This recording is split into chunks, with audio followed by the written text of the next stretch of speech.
Hardayam Xırdalanda, gözəl bir yerdə, qəşəng bir yerdə, bizim qəşəng 3 otaqlı evimi çıxıb satdılar.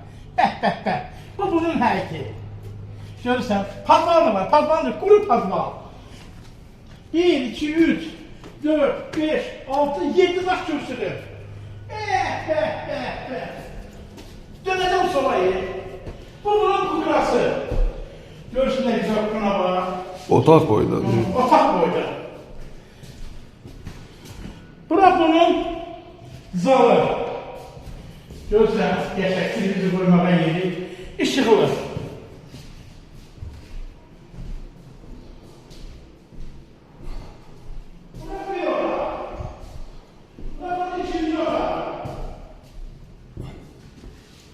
İkinci otağı. Qəşəng bir xudmanı otaqdır. Bura bunun üçüncü otağı. Evin qiyməti, gəl sizə deyəcəm. Evin qiyməti 65 min, özdə kreditlə. Sözə baxa 65 min, özdə kreditlə. 30 min, 35 min üçün ödənir. Ayda 700. Ayda 700 min. Allah satana da xeyir versin, alana da. Amin Rəbbim aləmin, yolcu gözlülük gəldi.